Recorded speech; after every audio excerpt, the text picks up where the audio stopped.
नमस्ते दोस्तों, स्वागत है आपका लीगल एक्सप्लेन में। आज हम शुरू कर रहे हैं बीएनएस सेक्शन 1। कानून को बेसिक और क्लियरली और इंटरेस्टिंग तरीके से समझेंगे। चलिए शुरू करते हैं। बीएनएस में टोटल 20 पार्ट है, 358 धाराएं हैं, जिसमें से पहला पार्ट है प्रारंभिक। और प्रारंभिक में 3 धाराएं हैं, सेक्शन 1, सेक्शन 2, सेक्शन 3। तो आज हम क्लियर करेंगे सेक्शन 1। बीएनएस का सेक्शन 1 क्या है? तो बीएनएस का सेक्शन 1 संक्षिप्त नाम, विस्तार, प्रारंभ और लागू को दर्शाता है। तो इसमें हम क्लॉज 1 देखेंगे। संक्षिप्त नाम क्या है? तो भारतीय न्याय संहिता 2023 है। इसको संक्षिप्त नाम भारतीय न्याय संहिता 2023 कहा जाता है।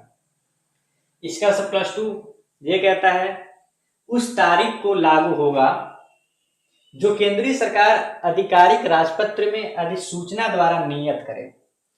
अधिसूचना द्वारा नियत करे एवं इस संहिता के भिन्न भिन्न उपबंधों, भिन्न भिन्न तारीखें नियत की जा सकती हैं। ठीक है।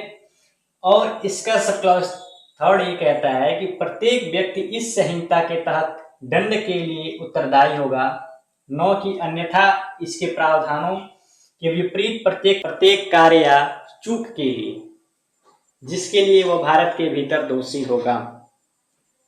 इसका 4th कहता है, सब क्लास 4th कहता है कि भारत की सीमाओं के बाहर अपराधों के लिए दंड उसे ऐसा माना जाएगा कि वह अपराध भारत में भी किया है। तो इस तरीके से आप अपने नोट्स में अच्छे तरीके से जिस तरह से लिखा गया है वैसे लिखें और अपना नोट्स बनाते रहें। और अब हम पढ़ेंगे 5 और 6।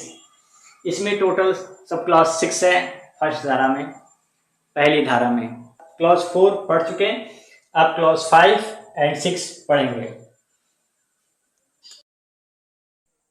तो दोस्तों अब आगे हैं क्लॉज 5 में।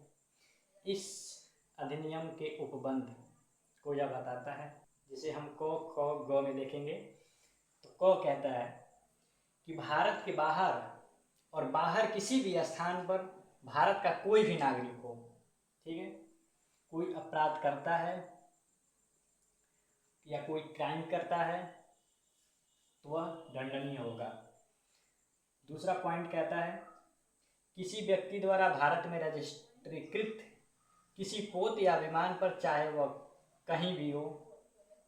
तीसरा पॉइंट, भारत के बाहर किसी भी स्थान पर कोई भी व्यक्ति भारत में किसी कंप्यूटर संसाधन को निशाना बनाकर अपराध करता है या किसी दूसरे देश से भारत में कंप्यूटर के माध्यम से किसी प्रकार का हैकिंग वगैरह करता है तो वह अपराध माना जाएगा। ठीक है।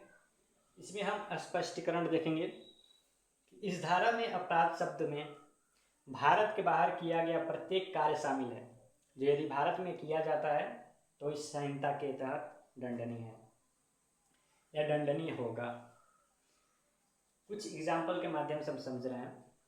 जैसे ए जो भारत का नागरिक है, भारत के बाहर और बाहर किसी भी स्थान पर हत्या करता है, उस पर भारत में किसी भी स्थान पर जहां वह पाया जा सकता है हत्या का मुकदमा चलाया जा सकता है और उसे हत्या का दोषी ठहराया जा सकता है। तो इस तरीके से हम क्लॉज 5 पढ़ें, इसका 3 पॉइंट पढ़े। अब हम पढ़ रहे हैं 6। क्लॉज 6 बीएनएस का यह कहता है कि इस संहिता में कुछ भी भारत सरकार की सेवा में अधिकारियों, सैनिकों, नाविकों या वायु सैनिकों के विद्रोह और परित्याग को दंडित करने के लिए किसी अधिनियम के प्रावधानों या विशेष या स्थानीय कानून के प्रावधानों को प्रभावित नहीं करेगा। इस प्रकार से हम समझे हैं। तो दोस्तों यही था बीएनएस सेक्शन 1 का ओवरव्यू। अगर आपको ये वीडियो यूजफुल लगा तो लाइक और सब्सक्राइब करें और मिलते हैं अगले वीडियो में, जिसमें हम आगे का सेक्शन को डिटेल में समझेंगे। तब तक न्याय और लर्निंग दोनों के साथ बने रहिए। धन्यवाद।